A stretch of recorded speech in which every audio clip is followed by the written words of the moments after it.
Europe में राष्ट्रवाद का उदय, ये क्लास 10th का पहला चैप्टर है ना। क्लास 10th का पहला चैप्टर है और इतिहास का पहला चैप्टर है।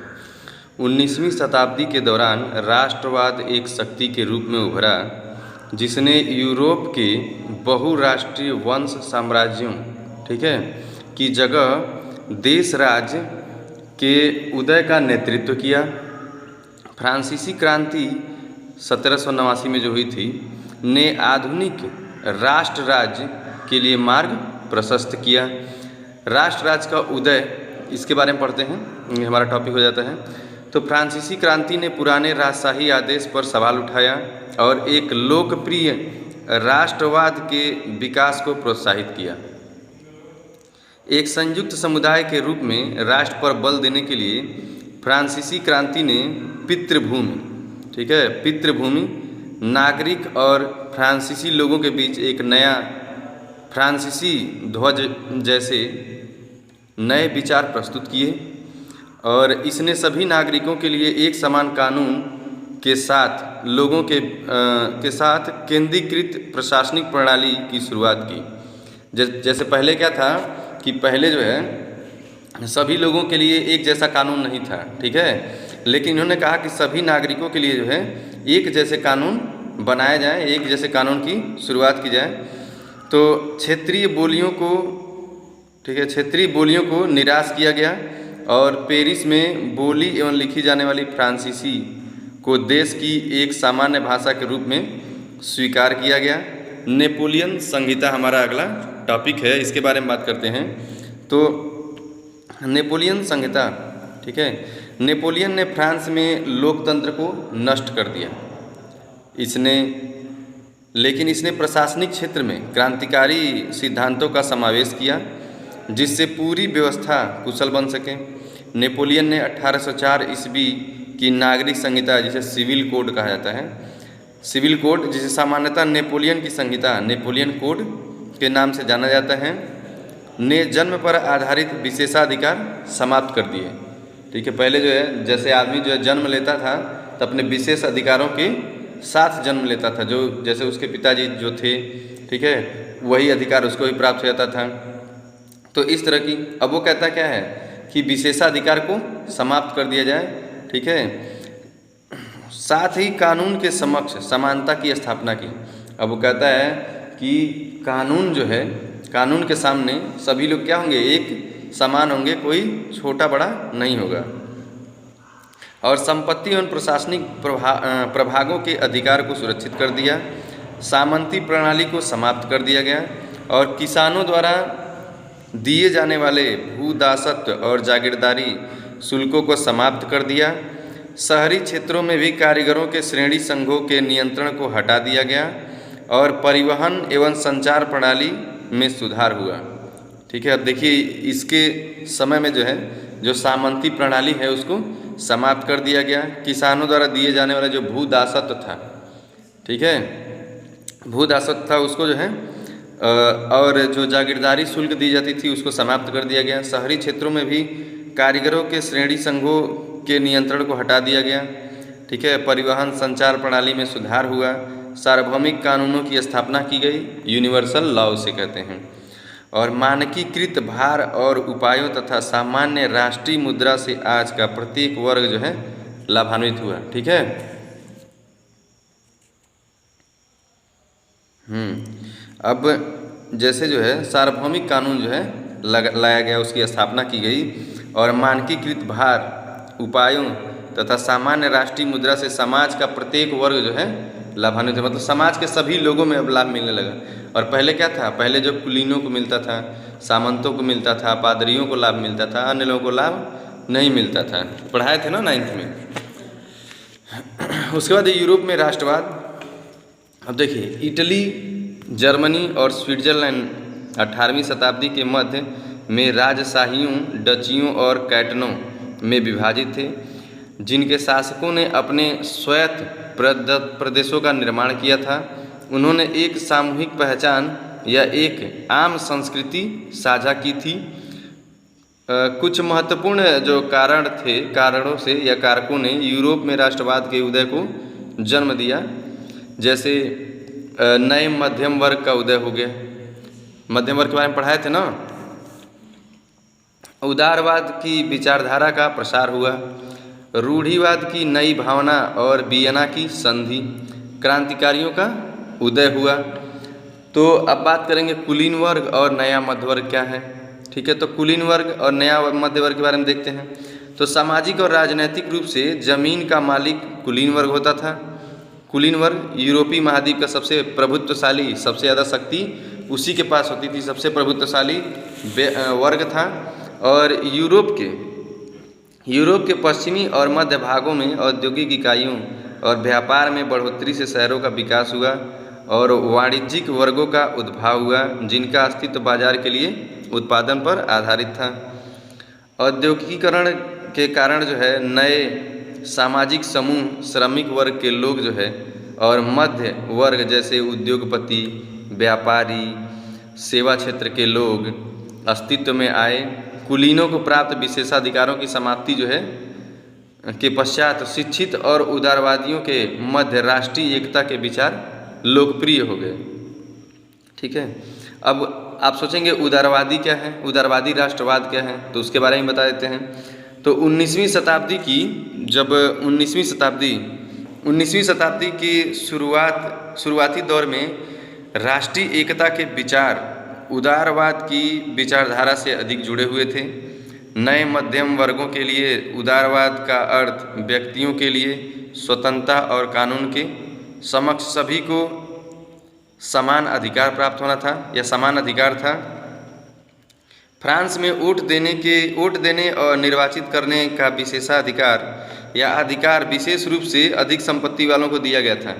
जैसे क्या था कि जो गरीब व्यक्ति है, ठीक है, वह वोट नहीं दे सकता है और जिसके पास अधिक संपत्ति है वही वोट दे सकता है। तो उनका कहना यह था कि सबको समान अधिकार प्राप्त किया जाए, चाहे कोई गरीब हो अमीर हो, इससे कोई मतलब ये भावना न रखी जाए, सभी को वोट देने का अधिकार। जैसे हमारे वहाँ क्या है, भारत में जो भी 18 वर्ष की आयु पूर्ण कर लेता है, निर्वाचन जो सूची है उसमें अपना नाम डलवा लेता है और उसे वोट देने का अधिकार प्राप्त हो जाता है, चाहे वो गरीब हो, चाहे अमीर हो, चाहे वो सब्जी बेचता हो, चाहे वो कोई भी काम करता हो। ठीक है, सिर्फ वह मानसिक रूप से स्वस्थ होना चाहिए। और फिर संपत्ति विहीन पुरुषों और महिलाओं को इस अधिकार से वंचित रखा गया था, जो अभी हमने बताया आपको। आर्थिक क्षेत्र में उदारवाद बाजार की जो है आज़ादी के पक्ष में था और साथ ही यह राज्य द्वारा लगाए गए वस्तुओं और पूंजी के आवागमन पर नियंत्रण को समाप्त करने के पक्ष में भी था। 1834 ईस्वी में प्रसा की पहल पर एक शुल्क संघ जालवेराइन का गठन किया गया, जिसने शुल्क अवरोध को समाप्त कर दिया और मुद्राओं की संख्या 2 कर दी, जो उससे पहले 30 से भी। चलिए बात करते हैं क्रांतियों के युग के बारे में। तो जो क्रांतियों का युग है, यूरोप के अनेक क्षेत्रों में उदारवाद और राष्ट्रवाद क्रांति से जुड़ा हुआ था। जैसे इतालवी और जर्मन राज्य, ऑटोमन साम्राज्य, आयरलैंड और पोलैंड के प्रांत। प्रथम विद्रोह फ्रांस में जुलाई में 1830 में हुआ। जुलाई की क्रांति से ब्रुसेल्स में भी एक विद्रोह फैला, जिसने बेल्जियम को United Kingdoms of the Netherland से अलग कर दिया। ग्रीस में स्वतंत्रता के लिए संघर्ष 1821 ईस्वी में शुरू हुआ और 1832 ईस्वी की कुस्तुनतुनिया की संधि, ठीक है, कुस्तुनतुनिया की संधि ने एक स्वतंत्र राष्ट्र के रूप में ग्रीस को मान्यता दे दी। ठीक है, अब राष्ट्रवादी भावनाओं का उदय। तो जो राष्ट्रवादी भावनाएं हैं, ठीक है, राष्ट्रवाद का विकास केवल युद्ध और क्षेत्रीय विस्तार के माध्यम से नहीं हुआ था, बल्कि राष्ट्रवाद के विकास में संस्कृति ने भी एक महत्वपूर्ण भूमिका निभाई थी।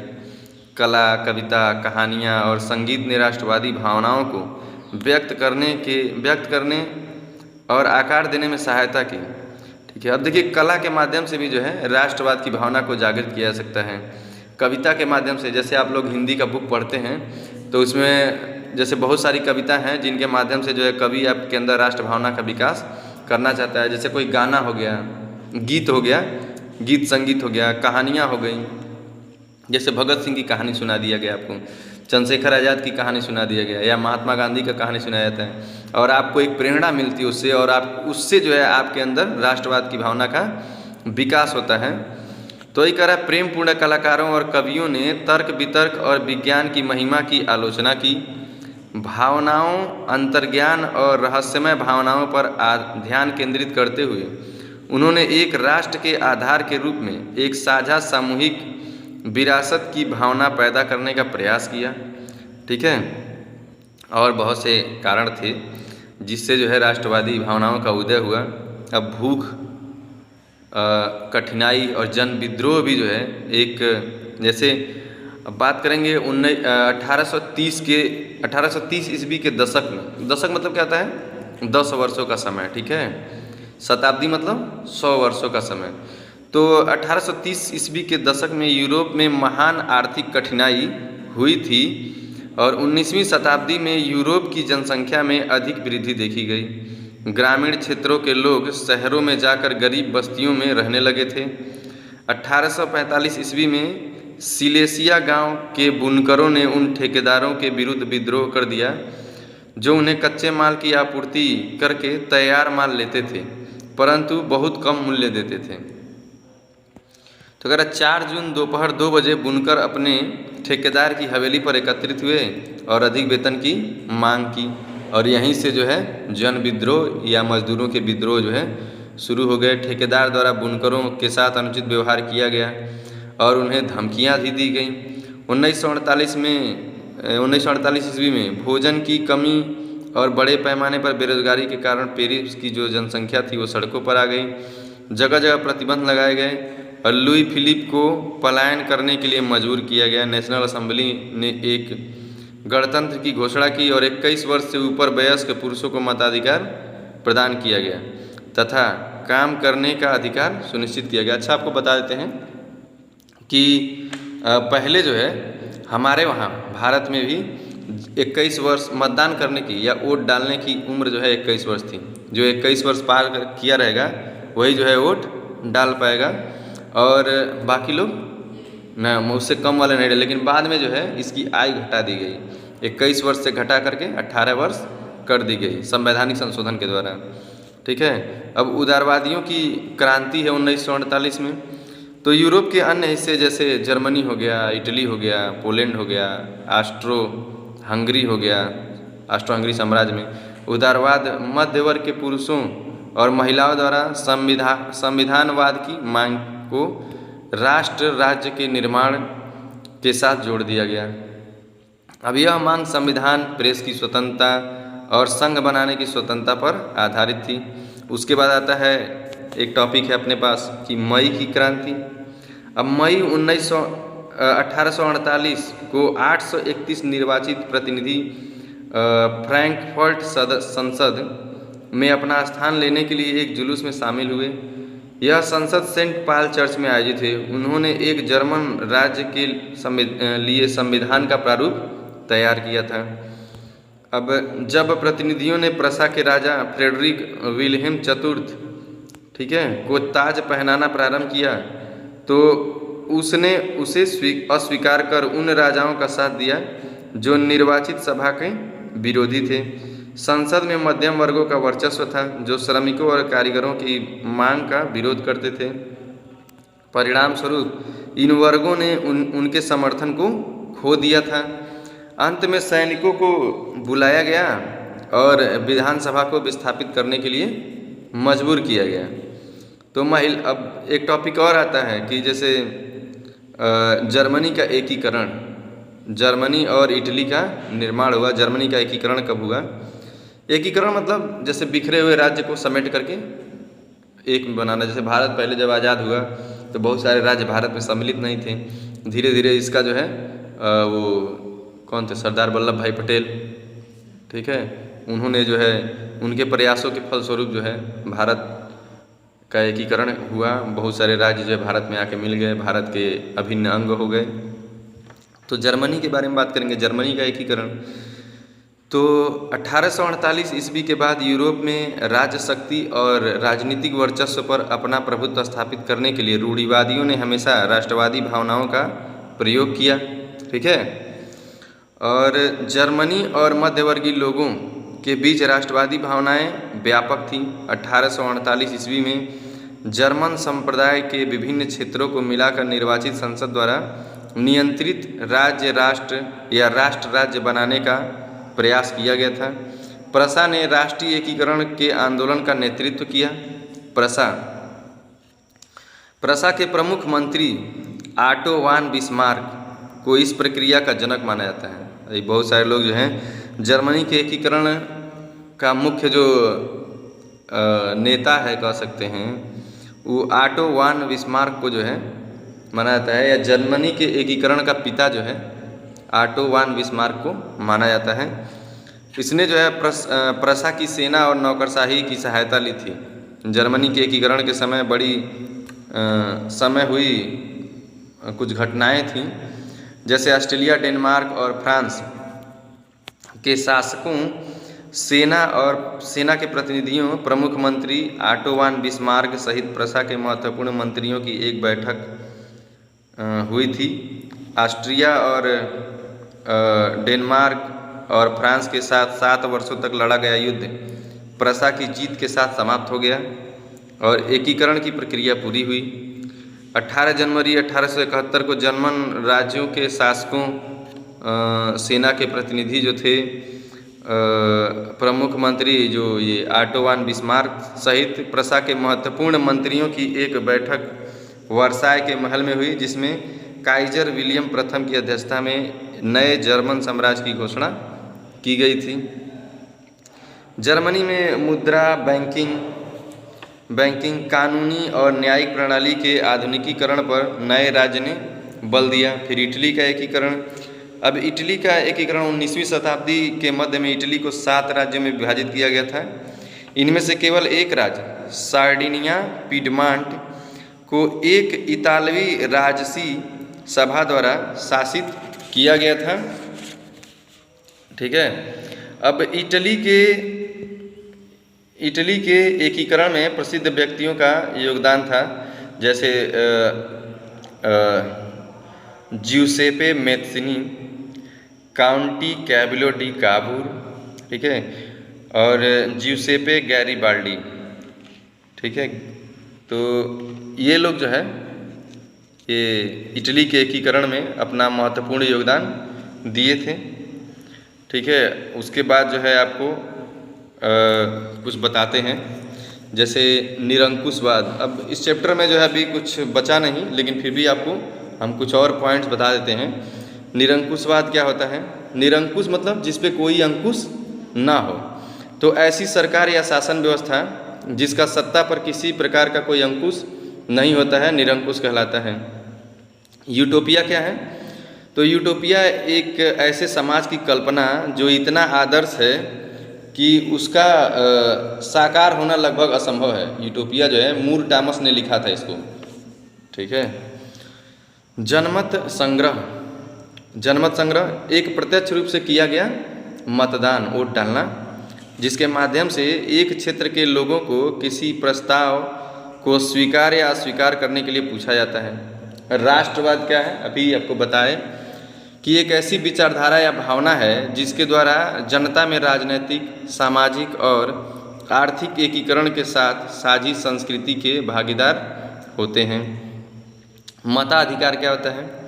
मताधिकार से सीधे सीधे पता चलता है कि किसी व्यक्ति को जो है किसी विषय, व्यक्ति या सरकार को चुनने के लिए अपना समर्थन देना जो है मताधिकार है, या किसी विषय, व्यक्ति या सरकार को चुनने के लिए अपना समर्थन एक मत प्रक्रिया द्वारा देना मताधिकार है। रूढ़िवाद क्या होता है? एक ऐसा दर्शन जो प्राचीन संचालित परंपराओं और रीति रिवाजों का समर्थन करे तथा तीव्र परिवर्तन एवं विकास के स्थान पर क्रमिक विकास को प्राथमिकता प्रदान करता रहे। नारीवाद अब महिलाओं के अधिकारों एवं उनके हितों का बोध कराना तथा समानता वाली सोच रखना, ये नारीवाद है। विचारधारा क्या है? तो यह विशेष प्रकार की सामाजिक एवं राजनीतिक दृष्टि को इंगित करने वाले विचारों का समूह है। ठीक है, जब कई विचारों का समूह एक साथ मिलता है जो सामाजिक एवं राजनीतिक दृष्टि को इंगित करता है तो वह विचारधारा हो जाती है। उसका उदारवाद, तो यह लैटिन भाषा के शब्द लीबर से बना है जिसका अर्थ आज़ाद है। ठीक है, 19वीं शताब्दी में इसका उपयोग मध्यम वर्ग के लोगों और बुद्धिजीवियों द्वारा प्रोत्साहित विचारधारा के लिए किया गया था। फिर नृजाति, ठीक है, नृजाति क्या है? तो एक साझा नस्ली संस्कृति, जनजाति या संस्कृति उद्गम या पृष्ठभूमि जिसमें कोई समुदाय अपनी पहचान मानता है। उसके बाद क्रांति क्या होती है? बहुत इम्पोर्टेंट है। अचानक उत्पन्न होने वाली घटना जो है जिसके द्वारा सरकार या शासन में परिवर्तन लाया जा सके, क्रांति कहलाती है। सबसे ज़्यादा इम्पोर्टेंट है, बार बार लोग पूछते हैं कि क्रांति क्या होती है, तो आप बताइए कि अचानक उत्पन्न होने वाली घटना जिसके द्वारा जो है सरकार या शासन में परिवर्तन लाया जाता है, क्रांति कहलाती है। संहिता भी, संहिता बार बार पूछता है, जैसे बहुत सारी संहिताएं हैं, जैसे महाभारत का एक नाम है जय संहिता। ठीक है, तो मैं संहिता के बारे में बताता हूँ। कोड इसे कहते हैं, CODE, कोड। कोड मतलब संहिता को इंग्लिश में कोड। तो यह एक नियमावली होती है। नियमावली मतलब नियमों की सूची है, नियमावली है जिसमें नियमों की विस्तृत सूची होती है। ठीक है, उसके बाद है श्रेणी संघ, तो व्यवसाय या कामगारों से जुड़े संघ या काश्तकारों का एक संघ जो है श्रेणी संघ कहलाता है। उसके बाद है महासंघ। क्या होता है? छोटी छोटी इकाइयों को जोड़कर बनाया गया एक संघ जिसमें आर्थिक, राजनैतिक, सामाजिक व सांस्कृतिक इकाइयों को भी जोड़ा जा सकता है, महासंघ कहलाता है। नेपोलियन का कुछ और टाइमलाइन वगैरह बता देते हैं आपको। जैसे इंग्लैंड और फ्रांस के मध्य हुए सप्तवर्षीय युद्ध का काल 1756 से 1763 तक। ठीक है, 1769 में नेपोलियन का जन्म हुआ। 1792 में लुई 16वें को फांसी दिया गया। 1797 में नेपोलियन बोनापार्ट के युद्ध अभियान का आरंभ हुआ या प्रारंभ हुआ। 1804 में नेपोलियन की नियमावली या कानूनी संहिता। और सबसे ज़्यादा इम्पोर्टेंट जो बार बार पूछा जाता है, 1814 से 15 वाटरलू की लड़ाई हुई थी जिसमें नेपोलियन जो है हार गया था और वियना की युद्ध विराम संधि हुई थी। 1815 में वियना कांग्रेस का गठन वर्ष है। उसके बाद है 1854-56 में क्रीमिया का युद्ध। 1859 से 70 तक इटली के एकीकरण का कालांश है। और बाकी अब इस चैप्टर में जो है हमारे हिसाब से कुछ ऐसा नहीं बचा है। अगर कुछ बचा भी होगा तो आपको जो नहीं समझ में आएगा पूछ लीजिएगा, आपको बता देंगे हम। कुछ और क्वेश्चन कहिए तो बता दें। जैसे बेल्जियम किस देश के अधीन था? तो बेल्जियम जो है हाईलैंड के अधीन था। ठीक है, वियना की संधि के बाद लोबार्डी और वेनेसिया पर किसका अधिकार हो गया? तो ऑस्ट्रिया का हो गया। ऐसे कुछ और क्वेश्चन अगर आपको पूछने होंगे तो पूछिएगा, बता देंगे। जैसे एक और है, बिस्मार्क ने किस नीति द्वारा जर्मनी के एकीकरण में सफलता पाई? तो लौह एवं रक्त की नीति थी। ठीक है।